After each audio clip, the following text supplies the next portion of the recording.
嗱，其實我幾個禮拜前咧就喺明報都出過篇文啦就講咧，與其墮進陷阱，就不如原地踏步。咁之後都有啲讀者咧就對，即係都寫電郵俾我，就覺得好失望啦。就話既然點解你有呢個進步，點解都唔爭取？即係或者你講嘅情況都可能發生，但係唔一定咁，即係我講到好極端咁樣，好抹黑咁樣。咁我只係想講咧，其實咧，即係其中一個好重要就係話咧，我哋而家追求真假普選，其實個概念都好緊要嘅。其實我發覺而家由去到去呢個大陸嘅官員，去到呢個梁振英，去到林鄭，或者甚至去到好多人講嘢咧，都先至話我哋希望盡快爭取實現普選咁樣。咁但係嗱，我又唔一定要贊成公民提名，但係即係其實喺普選嘅嗰個理念就係話，你等人民去自我管治，佢有足夠嘅選擇，代表起碼一啲主要嘅人民嘅唔同嘅對呢個嘅長官嘅要求。咁如果你入閘嗰度咧都鎖得咁死嘅時候咧，你跟住嗰個普選咧，即係就係名義上嘅普選，個個一人去投票。咁所以梁振英成日都話，個個希望即係17年咧，啲人就可以去到嗰度，可以去出到去街上面投票啦，唔使就喺屋企坐去睇電視睇佢哋小圈子選舉。個問題就係好多人就覺得點解你唔俾佢進一步？問題我就即係好多人都未明覺得，究竟呢個係咪真係進咧？即係你係咪進咗？抑或你行前咧就即係踩咗個陷阱裏邊咧，翻你就好難出得翻嚟咧咁樣。咁個問題就係話如果你冇一個嘅合法嘅選擇，到時嗰啲人都可能喺啲基本嘅大原則上面對民主人權自由嘅尊重，可能都會係我諗咪好係愛國愛黨嗰套啦咁到時你就去不斷去宣傳，其實嗰個反而都做咗佢一個即係大規模意識改造人民嘅一個嘅工具。咁跟住佢推行嘅政策，即係喺冇選擇情況之下，我覺得香港人又唔係咁堅定話，我要投白票，我要去杯葛。我覺得都會有好多人可能有個冇咁樣去選舉。咁久而久之，呢個變成咗普選啦。就係話咧，總之因為你有機會俾你投票，冇，但係你最終你可能要揀爛蘋果爛橙或者幾個爛蘋果爛蕉咁樣。咁然後你叫佢做普選啦。咁根本你如果咁嘅時候，你根本已經將個普選嘅意義咧係即係切割咗咁你反而顛覆咗對民主嘅要求。咁同樣嘅道理咧，即係其實寫信俾我嗰個嘅朋友咧，就話佢一路都係支持我唔單止同運嗰啲嘅嘢。咁今次對我講嘢就好失望。咁但係其實我都想解釋就係我其實反對兩樣嘢咧，其實個邏輯係一致嘅。因為咧，其實喺民主裏邊咧係有人權，同埋人權應該係平等。咁但係呢個所指嘅就係一啲嘅基本嘅即係嘅人權嘅平等，即係譬如話大家都有言論自由大家都有咧集會自由，應該個人都有嘅，包括同性戀者在內咁樣。咁呢個我都係支持。咁但係而家我哋發覺咧，我哋都要小心。同運成日提倡所謂同志平權嘅議程，或者而家乜嘢都叫做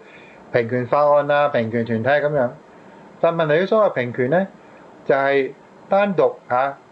除咗以前嗰幾個 group 之外咧，就 single out 就係同性戀者呢個嘅組別。總之一切你唔認同佢嘅行為或者咧你有對佢有區別對待佢唔區分背後嘅理據。總之一律就當作歧視，或者先當咗先，然後咧叫你去證明自己係清白，冇歧視。甚至而家平機會最近嗰個點套咧，甚至話咧係個 burden of proof 證明責任咧，一旦又懷疑你係歧視人咧，你就要證明自己冇歧視。我覺得呢個好得人驚即係問題就係話，我哋一律法律都係話咧係要即係先假設人係清白無辜噶嘛有所謂無罪推論啊嘛即係人每個人都係咧 innocent until proven guilty 咁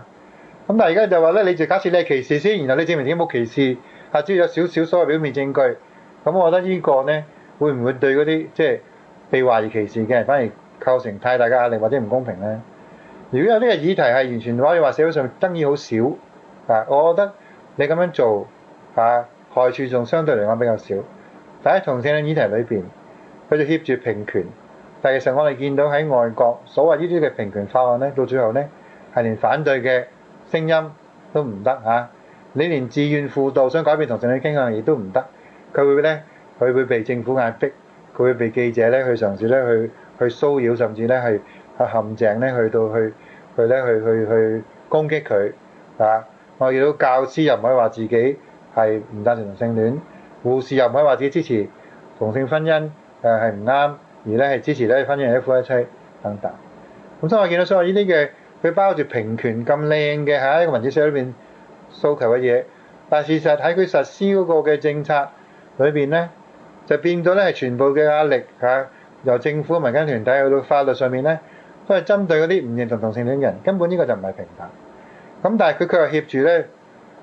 平權呢個理念咧，就加一句：哇！你歧視人先啊，所以你抵死。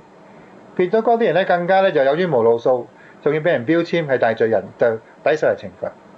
咁我覺得呢類嘅平權概念咧，其實係顛覆咗真正嘅平權。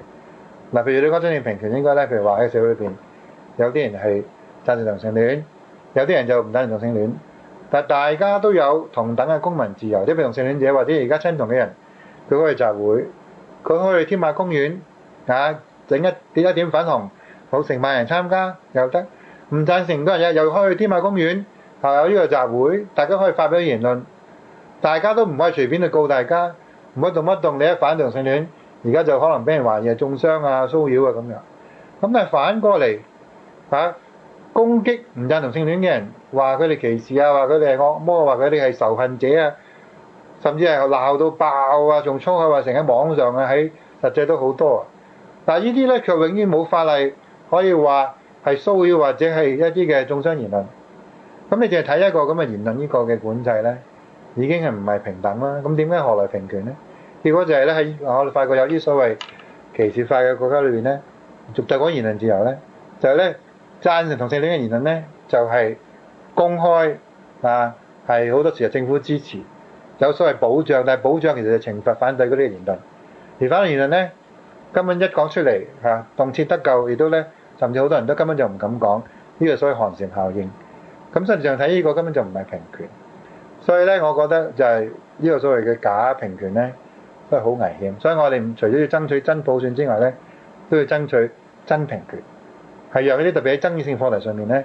贊成反對嘅人都有同等嘅權利去咧表達唔同嘅意見，去同等可以集會，而唔係咧將所有嘅壓力或者司法嘅責任咧，淨係放喺一邊。其實呢個根本就係一個變相嘅透過法律、透過司法嘅制度咧，運用啲公權力咧去壓制另外一邊。呢啲亦都唔係我淨係猜測，大家睇好多所謂異樣歧視嘅例子咧，係千真萬確，喺外國咧都已經發生好多啦。所以我覺得咧，我哋要小心假普選，亦都小心假平權。我哋要同心嘅追尋真普選同埋真平權。